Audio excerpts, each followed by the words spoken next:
Book insight പോസിബിലിറ്റീസിൻ്റെ അഡ്വേഴ്സിറ്റീസിൻ്റെ മറ്റൊരു എപ്പിസോഡിലേക്ക് ഏവർക്കും ഹാർദവമായ സ്വാഗതം. കഴിഞ്ഞ എപ്പിസോഡിൽ നമ്മൾ ഈ ബുക്കിൻ്റെ പല ചാപ്റ്ററുകൾ ഡിസ്കസ് ചെയ്തു. ചാപ്റ്റർ 5 ഇപ്പോൾ ഇരിക്കുന്നത്. അതിൽ റെസ്പോൺസിബിലിറ്റി എടുക്കേണ്ടതിൻ്റെ ആവശ്യത്തെക്കുറിച്ചായിരുന്നു നമ്മൾ സംസാരിച്ചുകൊണ്ട് വന്നത്. കാരണം നമ്മൾ റെസ്പോൺസിബിലിറ്റി ഏറ്റെടുക്കുമ്പോൾ ആ ദിവസം നമ്മൾ സെൽഫായിട്ട് ഡെവലപ്പ് ആവുന്നു. അതാണ് നമ്മൾ കഴിഞ്ഞ സെഷനിൽ പറഞ്ഞത്.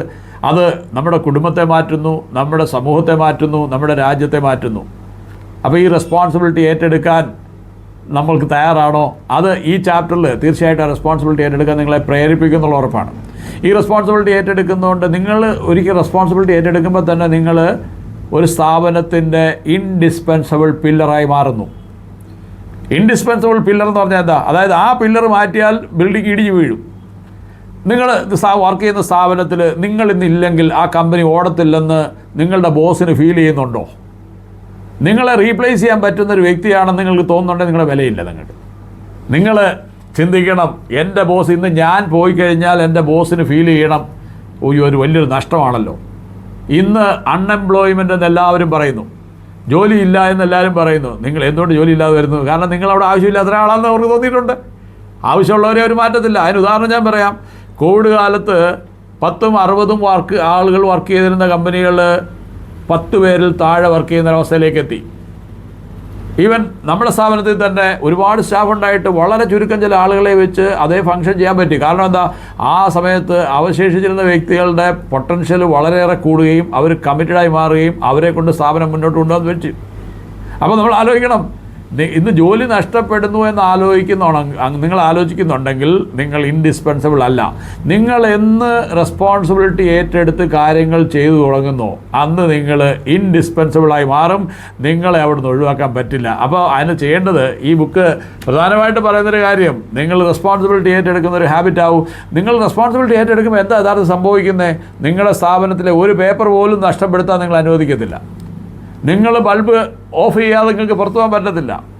നിങ്ങൾ ലാപ്ടോപ്പ് അതായത് കണ്ടിന്യൂസ് ചാർജിലിട്ടിട്ട് മറന്നു പോകത്തില്ല. അതായത് ചെറിയ ചെറിയ പ്രോപ്പർട്ടികളെ പോലും നിങ്ങൾ പ്രൊട്ടക്റ്റ് ചെയ്യുന്ന ഒരു എംപ്ലോയി ആണെന്ന് വെച്ചോളൂ. അങ്ങനെ ഇരിക്കുമ്പോൾ നിങ്ങളുടെ ബോസിനെ നിങ്ങളെ എങ്ങനെ ഒഴിവാക്കാൻ പറ്റും? ഇൻവെസ്റ്റർക്ക് ഒരിക്കലും അങ്ങനെ കെയർ ചെയ്യുന്ന റെസ്പോൺസിബിലിറ്റി ഏറ്റെടുക്കുന്ന ഒരു എംപ്ലോയിയെ ഒഴിവാക്കാൻ പറ്റില്ല. ഗ്രാജുവലി അവരാരായി മാറും? അവരാ ഓർഗനൈസേഷൻ്റെ ഭാഗമായി മാറും. അവരതിൻ്റെ ഡയറക്ടർ ബോർഡിലേക്ക് വരും. അവരതിൻ്റെ ഓണർഷിപ്പിലേക്ക് വരും. നമ്മൾ വെറുതെ കുറ്റം പറഞ്ഞിട്ട് കാര്യമില്ല. ജോലി നഷ്ടപ്പെടുന്നുണ്ട് അല്ലെങ്കിൽ സിറ്റുവേഷൻ മോശമെന്ന് പറയുകയല്ല. അതുകൊണ്ട് ഞാൻ പറയുന്നത്, നിങ്ങൾ ഉത്തരവാദിത്തം ഏറ്റെടുത്ത് തുടങ്ങിക്കോളൂ. ഇപ്പോൾ നമ്മളെന്താ ചെയ്യുന്നത്? ഇപ്പോൾ ഉദാഹരണത്തിന് നമ്മുടെ മക്കൾ തന്നെ കാര്യങ്ങൾ ഏറ്റെടുത്ത് തുടങ്ങുകയാണെങ്കിൽ നമ്മൾ ഈ ബർഡനൊക്കെ ഏറ്റെടുക്കുമോ? നമ്മൾ ഉടനെ അവർക്ക് ഹാൻഡ് ഓവർ ചെയ്യും.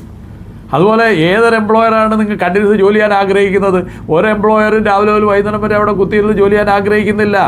ആ റെസ്പോൺസിബിലിറ്റി ഷെയർ ചെയ്യാൻ താല്പര്യമുള്ള ഒരാളെങ്കിലും മുന്നോട്ട് വരികയാണെങ്കിൽ തീർച്ചയായിട്ടും ആ സ്ഥാപനം നിങ്ങളിലേക്ക് ചരിയും.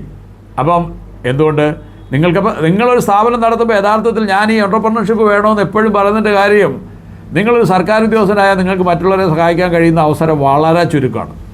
കാരണം എന്താ? നിങ്ങൾക്ക് ഒരുപാട് പരിമിതികളുണ്ട്. പക്ഷേ നിങ്ങളൊരു സംരംഭകനായാൽ നിങ്ങൾക്ക് 10 പേരെ ജോലിക്ക് വെക്കാം, 100 പേരെ ജോലിക്ക് വെക്കാം, 1000-10,000 നിങ്ങൾക്ക് ജോലിക്ക് വെക്കാം. അവർക്ക് ജീവിതമാർഗം കാട്ടിക്കൊടുക്കാം. സോഷ്യൽ റെസ്പോൺസിബിലിറ്റി ഫുൾഫിൽ ചെയ്യാൻ പറ്റും. നിങ്ങൾക്ക് ഈ നാട്ടിൽ ഡെവലപ്മെൻറ്റ് കൊണ്ടുവരാൻ പറ്റും. ഈ ലോകത്തെ ഈ രാജ്യത്തോട് കണക്ട് ചെയ്യാൻ പറ്റും. അപ്പം ഓരോ യങ്സ്റ്റേഴ്സും അവരവൻ്റെ റെസ്പോൺസിബിലിറ്റി ഏറ്റെടുത്ത് തുടങ്ങുന്ന കാലം അവർ ഈ നാടിന് വേണ്ടി കോൺട്രിബ്യൂട്ട് ചെയ്യാൻ തുടങ്ങും.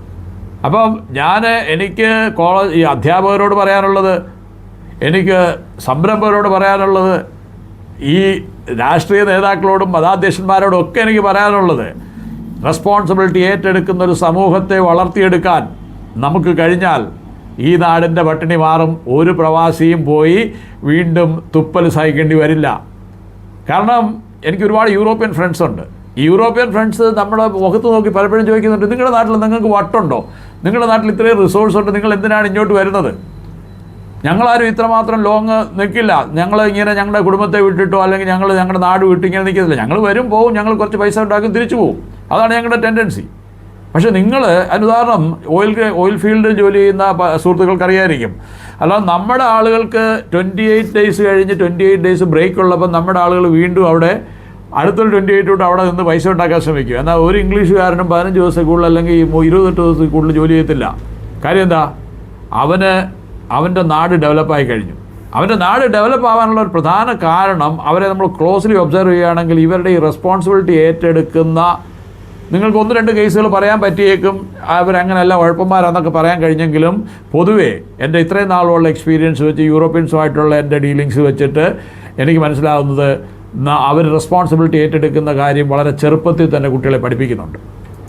അത് ജപ്പാൻ നമ്മളെടുത്ത് നോക്കിക്കോളൂ. ജപ്പാൻ്റെ കേസിലൊക്കെ എടുത്ത് നോക്കിക്കഴിഞ്ഞാൽ അവർക്ക് ഇറസ്പോൺസിബിളായിട്ട് പെരുമാറാനേ കഴിയില്ല. അവർ ഈവൻ UK ഇക്കാര്യത്തിൽ വളരെ മുമ്പിലാണ്. അമേരിക്കൻസ് തീർച്ചയായിട്ടും അവർ റെസ്പോൺസിബിലിറ്റി, എൻ്റെ കൊളീഗ്സൊക്കെ പലരും അമേരിക്കയിലൊക്കെ ഉള്ള അമേരിക്കൻസ് ആയിട്ടുള്ള എൻ്റെ ഫ്രണ്ട്സ് ഉണ്ട്, അവരൊക്കെ എടുക്കുന്ന റെസ്പോൺസിബിലിറ്റി നമ്മളെ സർപ്രൈസ് ആക്കാറുണ്ട്. അപ്പം ഇത് നമ്മുടെ കൾച്ചറിലേക്ക് കൊണ്ടുവരാൻ കഴിഞ്ഞാൽ നമ്മുടെ നാട് ഡെവലപ്പ് ചെയ്യും. അതെങ്ങനെ ഉണ്ടാവും? ഇത് വളരെ ചെറുപ്പം മുതൽ തന്നെ റെസ്പോൺസിബിലിറ്റി. ഈ അടുത്ത കാലത്ത് എന്നെ ഏറ്റവും കൂടുതൽ സന്തോഷിപ്പിച്ചൊരു കാര്യം, എൻ്റെ വൈഫ് പഠിപ്പിക്കുന്ന ഗവൺമെൻറ് സ്കൂളിൽ ഞാൻ ചെന്നപ്പം അവിടെ വളരെ എങ്ങനെ സംഭവിച്ചു എന്നറിയത്തില്ല, അത് ഗവൺമെൻറ്റിനെ ഞാൻ അപ്രീഷിയേറ്റ് ചെയ്യുന്നുണ്ട്, അവിടുത്തെ ടീച്ചേഴ്സിനെ ഞാൻ അപ്രീഷിയേറ്റ് ചെയ്യുന്നുണ്ട്. അവിടെ ആ പരിസരത്തൊന്നും ഒരൊറ്റ പേപ്പറില്ല. കുട്ടികളൊരു പേപ്പർ പുറത്തിട്ട് കഴിഞ്ഞാൽ അവർ തന്നെ വളരെ റെസ്പോൺസിബിളായിട്ട് അത് പറക്കിക്കൊണ്ട് ഡസ്റ്റ്ബിന്നിലിടുന്നു. വേസ്റ്റ് വളരെ കൺട്രോൾഡായിട്ട് മാനേജ് ചെയ്യുന്നു. ഇതൊക്കെ അവരെ പരിശീലിപ്പിക്കുന്നതിൽ ഈ ടീച്ചേഴ്സ് വലിയ പങ്ക് വഹിക്കുന്നുണ്ട്. അത് ഒരു നല്ല സിറ്റുവേഷനെ ക്രിയേറ്റ് ചെയ്യും, ഒരു നല്ല സിറ്റുവേഷനെ അത് നമുക്ക് രാജ്യത്ത് തരും. പക്ഷേ ഇവിടെ സംഭവിക്കാൻ പോകുന്നത്, ഇതേ കുട്ടികൾ പുറത്തോട്ട് വന്ന് അടുത്ത വിദ്യാലയത്തിൽ ഇത് കണ്ടിന്യൂവേഷൻ ഉണ്ടെങ്കിൽ മാത്രമേ അവർക്ക് ഈ നാടിന് വേണ്ടി കോൺട്രിബ്യൂട്ട് ചെയ്യാൻ പറ്റുള്ളൂ, അവരുടെ ഹാബിറ്റുകൾ മാറത്തുള്ളൂ. അപ്പം നമ്മുടെ സ്കൂൾ തലത്തിൽ ഈ മാറ്റം ഉണ്ടാവണം. റെസ്പോൺസിബിലിറ്റി ഏറ്റെടുക്കുന്നത്, ഉത്തരവാദിത്തങ്ങൾ ഏറ്റെടുക്കാൻ നമ്മൾ കുട്ടികളെ പഠിപ്പിക്കണം സ്കൂൾ തലത്തിൽ. അതുപോലെ പള്ളികൾക്ക് ഒരുപാട് കോൺട്രിബ്യൂട്ട് ചെയ്യാൻ പറ്റും. ഈ ചർച്ചുകൾ സ്വർഗത്തിൽ പോകുന്നതിനെ കുറിച്ച് പഠിപ്പിക്കുന്നതിനേക്കാൾ മുമ്പേ വീട്ടിലെ കാര്യങ്ങൾ നോക്കാൻ അല്ലെങ്കിൽ റെസ്പോൺസിബിലിറ്റി ഏറ്റെടുക്കാൻ പഠിപ്പിച്ചു തുടങ്ങി അവൻ ഓട്ടോമാറ്റിക്കലി സ്വർഗത്ത് പോയിക്കോളും. കാരണം വർക്ക് ഈസ് വർഷിപ്പ് എന്നാണ്. Work is worship. ആക്ച്വലി വർക്കിൽ കോൺട്രിബ്യൂട്ട് ചെയ്യാത്ത, ഫോക്കസ് ചെയ്യാത്ത ആൾക്ക് എങ്ങനെ സ്വർഗത്തിൽ പോകാൻ പറ്റും? അപ്പോൾ ഇവിടെ ഒന്നും ചെയ്യേണ്ട, നിങ്ങൾ എല്ലാം കളഞ്ഞ്, നിങ്ങളുടെ ഓഫീസും കളഞ്ഞ്, നിങ്ങളുടെ കർമ്മമേഖലയും കളഞ്ഞ്, നിങ്ങളുടെ സഹപ്രവർത്തകരെയും കളഞ്ഞ്, സമൂഹത്തെയും കളഞ്ഞ് നിങ്ങൾ സ്വർഗത്തിലേക്ക് പോകാമെന്ന് വെച്ചാൽ അങ്ങനെ ഒരു സ്വർഗം നിങ്ങൾക്ക് ലഭിക്കാൻ പോകുന്നില്ല. മനുഷ്യൻ എന്ന് ഉത്തരവാദിത്വം ഏറ്റെടുത്ത് തുടങ്ങുന്നോ അന്ന് അവൻ്റെ ജീവിതം മാറും. അവൻ മറ്റുള്ളവർക്ക് വേണ്ടി കോൺട്രിബ്യൂട്ട് ചെയ്യാൻ തുടങ്ങും, സമൂഹത്തിന് വേണ്ടി കോൺട്രിബ്യൂട്ട് ചെയ്യുന്നു. അതാണ് ഈ ചാപ്റ്ററിലെ പ്രധാന വിഷയം. അതായത് നമ്മൾ റെസ്പോൺസിബിലിറ്റി ഏറ്റെടുത്ത് തുടങ്ങുമ്പോൾ നമ്മളുടെ ഫോക്കസ് കൂടും. നമ്മളുടെ ഫോക്കസ് കൂടുന്നതനുസരിച്ച് നമ്മുടെ ഒബ്ജക്റ്റീവ്സ് ക്ലിയർ ആയിരിക്കും. നമുക്ക് എന്താണ് നേടേണ്ടതെന്ന് ക്ലിയർ ആയിരിക്കും. ഒബ്ജക്റ്റീവ്സ് നമുക്ക് ക്ലിയർ ആവുന്നിടത്തോളം നമ്മുടെ ഒബ്ജക്ഷൻസ് കുറയും. അതായത് എതിർപ്പുകളെ നമുക്ക് അതിജീവിച്ച് മുമ്പോട്ട് പോകാൻ നമ്മൾ ആഗ്രഹിക്കുന്നുവെങ്കിൽ റെസ്പോൺസിബിലിറ്റി ഏറ്റെടുക്കുന്നത് ഒരു ഹാബിറ്റാക്കുക. അതായത് വിപതി ധൈര്യം എന്ന് പറയും.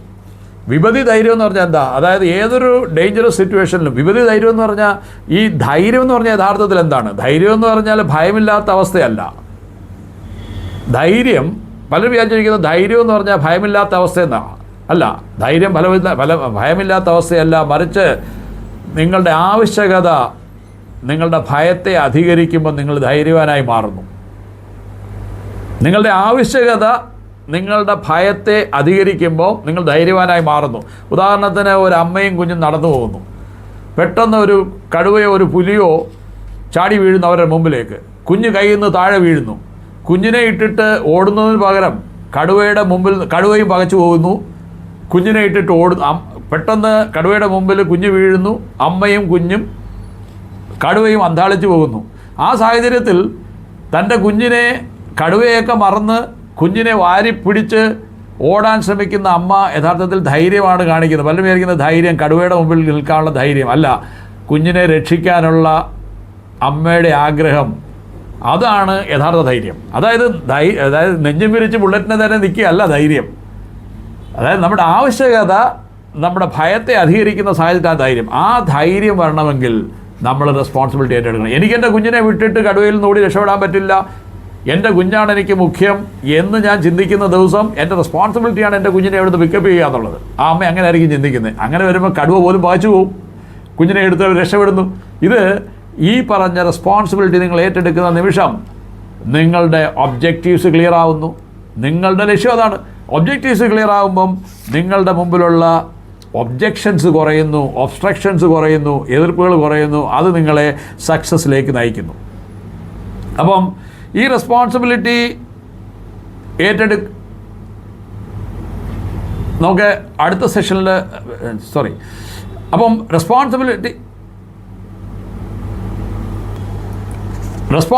ഏറ്റെടുക്കുന്നത് നമ്മുടെ ജീവിതത്തിൽ എത്രമാത്രം ഇമ്പോർട്ടൻ്റ് ആണെന്ന് പ്രതിപാദിക്കുന്ന ചാപ്റ്റർ 5 ഇത് തീർച്ചയായിട്ടും നിങ്ങൾ വായിച്ചിരിക്കണം.